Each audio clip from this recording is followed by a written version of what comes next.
My name is Mark Manson, and I'm going to share my thoughts on embracing uncertainty and pain with you. Let's cut to the chase. You've been sold a lie. A big, fat, glitter-covered lie. The lie. You have to be happy all the time. Life should be a smooth, predictable ride. A unicorn that poops rainbows. Chase success. Find your passion. Then everything will just fall into place. Here's the uncomfortable truth. Life is naturally uncertain. And most of the time, it's going to hurt. The secret isn't to get rid of problems. It's to get better at dealing with them. Choose which problems you're willing to suffer for. Because suffering is unavoidable. Success isn't about having a perfect plan. It's about what you do when the plan goes sideways. I spent years chasing a vague idea of success, thinking it meant having all the answers. I thought I had to feel secure and confident 24/7. What a silly thought. Breakthrough moments were born from chaos, gut-wrenching uncertainty, painful self-realization. Embracing curveballs isn't being a pessimist. It's the first step to creating something that matters. Look at the storm and say,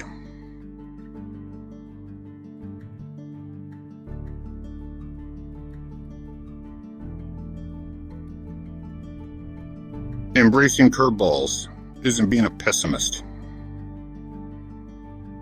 It's the first step to clear that. Just step.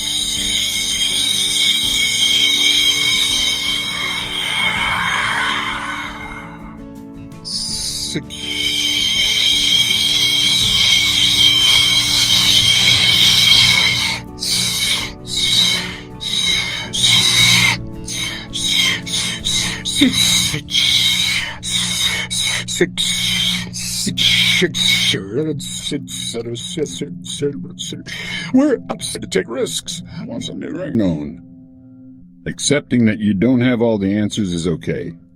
That's where growth lies. What's the big secret? Stop running from discomfort. Stop numbing the pain and uncertainty. Turn around and face it. Buy it a beer. Get to know it. Inside the mess and chaos is the raw material for a successful and deeply meaningful life. Life is, by its very nature, a messy chaos. It doesn't care about your plans. It doesn't give a darn about your feelings. It doesn't give a darn about your feelings. From the moment you're born, you're thrown into a world where you control almost nothing. The economy could crash. A pandemic could hit. Your partner might suddenly decide they really like interpretive dance and leave you for a mime. You can't predict any of that. Trying to control every outcome is like trying to catch the wind with a butterfly net. It's a huge waste of energy and it will drive you crazy. The sooner you accept this basic uncertainty, the sooner you can stop wasting your energy trying to control what you can't. Nobody likes pain. Physical pain, emotional pain. It all stinks. Our natural instinct is to avoid it at all costs. We numb it with alcohol.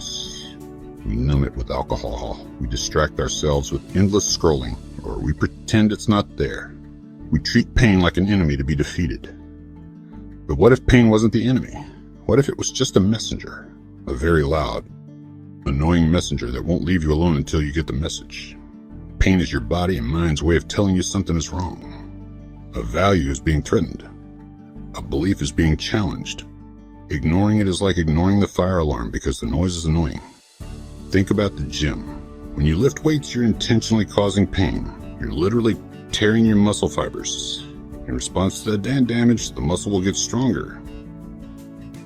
Pain is a necessary catalyst for growth.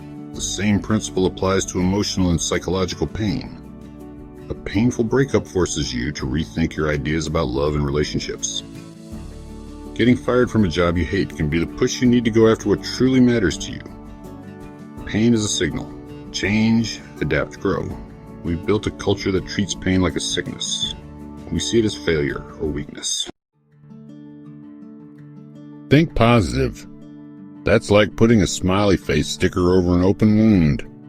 That approach is actually harmful. It teaches us to be ashamed of our struggles. Instead of avoiding it, we should see it as a chance. A chance to be more aware of ourselves, to make our values clear, to build strength to bounce back. It's the universe's messed up version of a pop quiz. Pay attention, and you'll learn something. The word failure is loaded with so much nonsense. We treat it like it's the end of the world, a permanent stain on our record. From a young age, we're taught that failure is bad and success is good. Get an A, you're smart. Get an F, you're dumb. This black and white thinking isn't just wrong. It makes us freeze up. We're so scared of failing that we often don't even try. We stick to the safe path, the one with the least chance of messing up. And because of that, we miss out on the most powerful learning chances life has to offer. It's time to rethink this whole idea. Failure isn't the opposite of success. It's part of it. Everyone you look up to for their success has a long, messy history of failures you've probably never heard about. Michael Jordan was cut from his high school basketball team. J.K. Rowling was turned down by a dozen publishers. They didn't succeed despite their failures. They succeeded because of them. They succeeded because of them. Each failure was a piece of information. It was feedback. It told them what wasn't working, forcing them to change their approach, to get better, to try something new. Failure is just the process of trying things out to find what works. Think about a toddler learning to walk. They fall down. A lot. They trip. They wobble. They fall flat on their face. Do we call them a failure? Of course not. We understand that falling is a necessary part of learning to walk. So why, as adults, do we treat our own falls with such harsh judgment? When you try to start a business and it doesn't work out. Or you ask someone out and they say no. You haven't failed. You've just done an experiment and it gave a negative result. That's all. It's not a reflection of your worth as a human being. It's just information. So let's stop calling it failure. Let's call it practice, data collection, figuring things out. When you change the label, you change the label.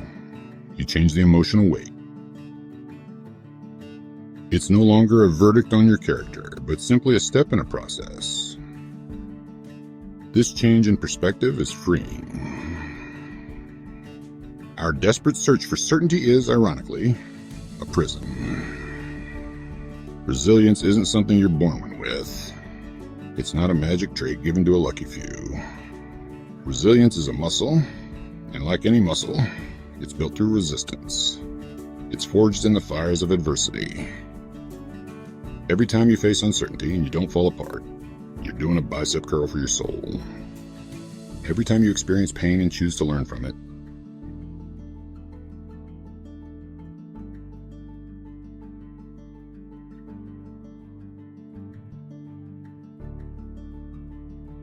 instead of running away, you're adding another plate to the bar. We live in a world of if-then happiness. If I get that promotion, then I'll be happy. If I find the perfect partner, then I'll be happy. If I lose 10 pounds, then I'll be happy. We make our happiness depend on things we have very little control over. You are no longer a puppet whose strings are pulled by random events. You are the one holding the strings. So, after all this talk about embracing pain and uncertainty, what's the end goal? The goal is to live a life of greater depth, meaning, and connection.